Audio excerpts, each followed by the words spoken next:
ಬಿಸಿಲಿನ ಬೇಗೆಯಲ್ಲಿ ಬೆಂದು ಹೋಗಿದ್ದಂತಹ ಬೆಂಗಳೂರಿಗರು ಮಳೆ ಬರ್ಲಪ್ಪ ಅಂತೇಳಿ ಬೇಡ್ಕೊಳ್ತಾ ಇದ್ರು. ಈಗ ಮಳೆ ಬರ್ತಾ ಇದೆ, ಅವಾಂತರ ಸೃಷ್ಟಿ ಆಗ್ತಾ ಇದೆ. ಸಾಕಪ್ಪ ಸಾಕು ಮಳೆ ಸಹವಾಸ ಅಂತೇಳಿ ಕೈ ಮುಗಿತಾ ಇದ್ದಾರೆ. ನೀವು ಕೂಡ ವಿಜುವಲ್ಸ್ ಅನ್ನು ಗಮನಿಸ್ತಾ ಇದ್ದೀರಿ. ಲಗೇಜ್ ಆಟೋ ಮೇಲೆ ಭಾರಿ ಗಾತ್ರದ ಮರ ಬಿದ್ದಿದೆ. ಚಾಲಕ ಪ್ರಾಣಾಪಾಯದಿಂದ ಪಾರಾಗಿದ್ದಾರೆ.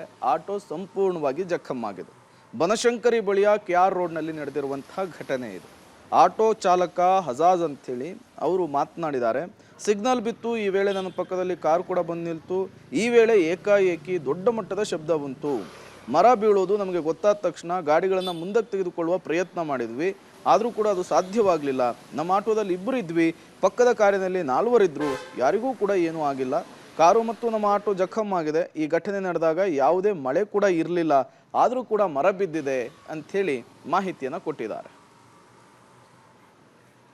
ಇನ್ನು ಇದೇ ಘಟನಾ ಸ್ಥಳದಿಂದ ನಮ್ಮ ಪ್ರತಿನಿಧಿ ಉಮೇಶ್ ಒಂದು ಪ್ರತ್ಯಕ್ಷ ವರದಿಯನ್ನು ಕೊಟ್ಟಿದ್ದಾರೆ.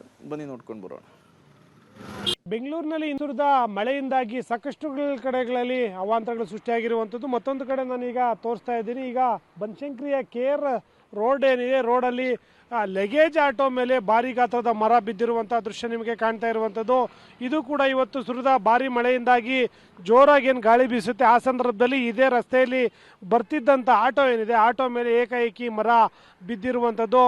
ಅದೃಷ್ಟವಶಾತ್ ಏನು ಆಟೋದಲ್ಲಿದ್ದಂಥ ಡ್ರೈವರ್ ಏನಿದ್ದಾರೆ ಅವರು ಪ್ರಾಣಾಪಾಯದಿಂದ ಪಾರಾಗ್ತಾರೆ. ಆದರೆ ಆಟೋ ಮೇಲೆ ಮರ ಬಿದ್ದ ಪರಿಣಾಮವಾಗಿ ಮರದಲ್ಲಿ ಆಟೋದಲ್ಲಿದ್ದಂಥ ಎಲ್ಲ ವಸ್ತುಗಳು ಕೂಡ ಅಲ್ಲೇ ಇರುವಂಥದ್ದು ಮತ್ತು ಆಟೋ ಕೂಡ ಸಂಪೂರ್ಣ ಜಖಮ್ ಆಗಿರುವಂಥ ಆ ಸ್ಥಿತಿಯಲ್ಲಿ ಇಲ್ಲೇ ನಿಂತಿರುವಂಥದ್ದು. ಸದ್ಯಕ್ಕೆ ನೀವು ದೃಶ್ಯಗಳಲ್ಲೂ ಕೂಡ ನೋಡ್ತಾ ಇರ್ಬೋದು.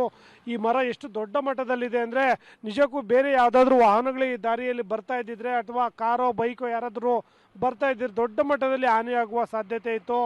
ಆ ಸಂದರ್ಭದಲ್ಲಿ ಬರೀ ಆಟೋ ಬಂದ ಪರಿಣಾಮವಾಗಿ ಆಟೋ ಮೇಲೆ ಮರ ಬಿದ್ದಿರುವಂಥದ್ದು. ನೀವು ಮರನೂ ಕೂಡ ನೋಡ್ಬೋದು. ಭಾರಿ ಗಾತ್ರದ ಮರ ಆಗಿರೋದ್ರಿಂದ ಇಲ್ಲಿ ಅಳವಡಿಸಿದಂಥ ಆ ಕೇಬಲ್ಗಳಾಗಿರ್ಬೋದು, ಬೇರೆ ಬೇರೆ ಆ ರೀತಿಯ ವೈರ್ಗಳನ್ನೆಲ್ಲ ತುಂಡರಿಸಿ ಈಗ ಆಟೋ ಮೇಲೆ ಅದು ಮರ ಬಿದ್ದಿರುವಂಥದ್ದು. ಸದ್ಯಕ್ಕೆ ಯಾರೂ ಕೂಡ ಅದನ್ನು ತೆರವು ಮಾಡುವಂಥ ಕೆಲಸಕ್ಕೂ ಕೂಡ ಮುಂದಾಗಿಲ್ಲ. ನಗರದ ಬಹುತೇಕ ಕಡೆಗಳಲ್ಲಿ ಕೂಡ ಇದೇ ರೀತಿಯ ಪರಿಣಾಮ ಉಂಟಾಗಿರೋ ಕಾರಣಕ್ಕಾಗಿ ಇನ್ನೂ ಕೂಡ BBMP ವತಿಯಿಂದ ಯಾವುದೇ ಸಿಬ್ಬಂದಿ ಆಗಿರುವಂಥದ್ದು ಸಾಕಷ್ಟು ಕಡೆಗಳಲ್ಲಿ BBMP ಸಿಬ್ಬಂದಿ ಇನ್ನೂ ಸ್ಥಳಕ್ಕೆ ಬಂದಿಲ್ಲ. ಬರೆದಿದ್ದಾಗಿ ನಗರದ ಬಹುತೇಕ ಕಡೆಗಳಲ್ಲೂ ಕೂಡ ಇದೇ ರೀತಿಯ ಪರಿಸ್ಥಿತಿ ನಮಗೆ ಕಾಣ್ತಾ ಇರುವಂಥದ್ದು. ಕ್ಯಾಮ್ರಾಮನ್ ಗೌತಮ್ ಜೊತೆ ಉಮೇಶ್, ಪಬ್ಲಿಕ್ ಟಿವಿ, ಬೆಂಗಳೂರು. ಮಹಾನಗರಿ ಬೆಂಗಳೂರಿನಲ್ಲಿ ಮಳೆ ಹಲವು ಅವಾಂತರಗಳನ್ನು ಸೃಷ್ಟಿ ಮಾಡಿದೆ. ಎಲ್ಲೆಲ್ಲಿ ಏನೇನು ಅವಾಂತರ ಸೃಷ್ಟಿಯಾಗಿದೆ ಅನ್ನುವಂತಹ ಡೀಟೇಲ್ಸ್ ಅನ್ನು ಕೊಡ್ತಾ ಇದ್ವಿ. ಇದರ ಮುಂದುವರೆದ ಭಾಗವಾಗಿ ಬೆಂಗಳೂರಿನ ಹಲವು ಕಡೆಗಳಲ್ಲಿ ಇದೇ ರೀತಿಯ ಪರಿಸ್ಥಿತಿ ನಿರ್ಮಾಣವಾಗಿದೆ. ಶೇಷಾದ್ರಿಪುರಂನಲ್ಲಿ ನೀರಿನಲ್ಲಿಯೇ BMTC ಬಸ್ ಒಂದು ಸಿಲುಕಿಕೊಂಡಿತ್ತು, ಕೆಟ್ಟು ನಿಂತಿತ್ತು. ಅದರ ವಿಜುವಲ್ಸ್ ಅನ್ನು ನೀವು ಗಮನಿಸ್ತಾ ಇದ್ದೀರಿ. ಅಂಡರ್ ಪಾಸ್ನ ಅಡಿಯಲ್ಲಿ ಸಿಲುಕಿಕೊಂಡಿರುವಂತಹ ಬಸ್ ಇದು.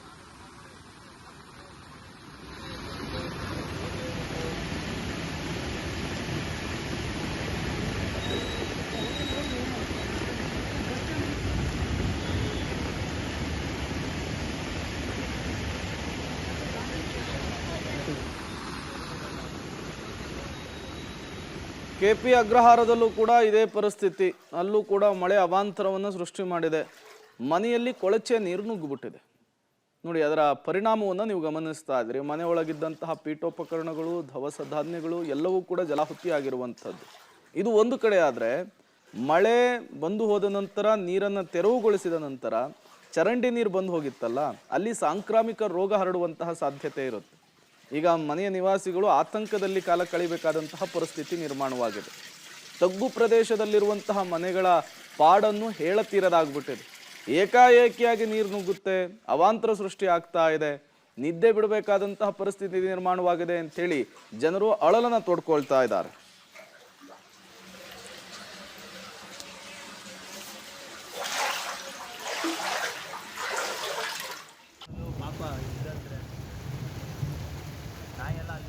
ಮತ್ತೊಂದು ವಿಜುವಲ್ಸ್ ಅನ್ನು ಗಮನಿಸ್ತಾ ಇದ್ದೀರಿ. KP ಅಗ್ರಹಾರದ್ದಿದು.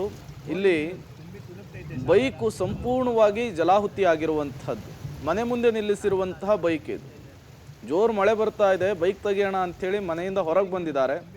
ಬಂದು ನೋಡಿದರೆ ಆ ವೆಹಿಕಲ್ನ ಮಾಲೀಕರು ಗಾಬರಿ ಆಗಿಬಿಟ್ಟಿದ್ದಾರೆ. ಕಾರಣ, ಅವರಿಟ್ಟಂತಹ ಬೈಕು ಸಂಪೂರ್ಣವಾಗಿ ನೀರಿನಿಂದ ಮುಳುಗಡೆ ಆಗಿಬಿಟ್ಟಿದೆ. ಅಷ್ಟರ ಮಟ್ಟಿಗೆ ಮಳೆ ಹೊಡೆದಿದೆ. ಮಳೆ ನೀರು ಹೋಗಲಿಕ್ಕೆ ಸರಿಯಾದ ವ್ಯವಸ್ಥೆ ಇಲ್ಲ. ಪರಿಣಾಮ ನೀರು ಬ್ಲಾಕ್ ಆಗಿದೆ. ರಸ್ತೆಗಳಲ್ಲಿ ನೀರು ನಿಂತಿದೆ. ಮನೆ ಮುಂದೆ ನಿಲ್ಲಿಸಿದಂತಹ ವಾಹನಗಳು ನೀರಿನಲ್ಲಿ ಮುಳುಗಡೆಯಾಗಿರುವಂಥದ್ದು.